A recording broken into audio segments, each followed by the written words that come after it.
ప్రస్తుత రాజకీయాలపై మనతో మాట్లాడడానికి ఎమ్మెల్సీ తక్కెలపల్లి రవీంద్ర గారు ఉన్నారు. సార్ చెప్పండి, రేపటి కేటీఆర్ యొక్క షెడ్యూల్ ఏంటి? ఎలా ఉండబోతుంది? రేపు ఉదయం కేటీఆర్ గారు 10-11 మధ్య మహబూబాబాద్ జిల్లా కేంద్రానికి రాబోతున్నారు. మహబూబాబాద్ జిల్లాలోని 18 మండలాలలో బీఆర్ఎస్ పార్టీ తరఫున గెలిచిన సర్పంచులు, ఉప సర్పంచులకి సన్మాన కార్యక్రమం కేసముద్రం రోడ్లో ఉన్న పిఎస్ఆర్ గార్డెన్లో జరుగుతుంది. ఈ యొక్క కార్యక్రమానికి ముఖ్య అతిథిగా కేటీఆర్ గారు, జిల్లా ముఖ్య నేతలందరూ కూడా హాజరవుతున్నారు.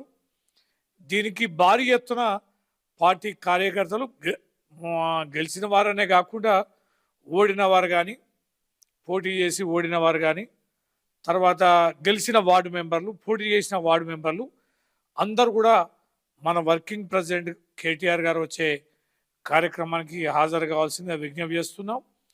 సమావేశం అనంతరం అలాగే లంచ్ ప్రోగ్రాం కూడా ఉంటుంది కనుక భోజనాలు చేసి పోవాల్సిందిగా కూడా మేము ఈ సందర్భంగా విజ్ఞప్తి చేస్తున్నాం.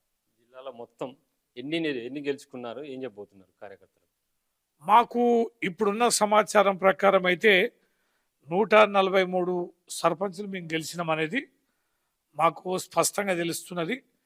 ఇంకా కొన్ని సర్పంచ్లకు మేము మద్దతు ఇచ్చాం, ఏకగ్రీవమైనవి కానీ లేకపోతే కాంగ్రెస్ రెబల్ వేసినటువంటి అభ్యర్థుల విషయంలో కానీ కొన్ని బీఆర్ఎస్ పార్టీ సహకారంతో గెలిచిన సర్పంచులు కూడా ఇంకొక 30 వరకు ఉన్నాయి.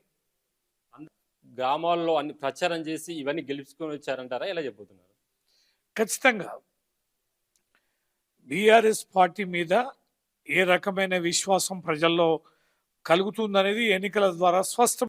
రాష్ట్ర వ్యాప్తంగా కూడా గెలిచిన సర్పంచులు అన్నీ కూడా 4000 పైన ఉన్నాయి. ఈ సర్పంచులు కూడా మేజర్ గ్రామ పంచాయతీ, ఫర్ ఎగ్జాంపుల్ కొరి మండల హెడ్ క్వార్టర్ మేము గెలిచాం. ఇలా అనేక మండల హెడ్ క్వార్టర్లు పెద్ద గ్రామాల్లో, నెల్లికూరు మండలంలో చెట్లముప్పారం భారీ మెజార్టీతోటి బీఆర్ఎస్ పార్టీ గెలిచింది. అది చాలా పెద్ద గ్రామం.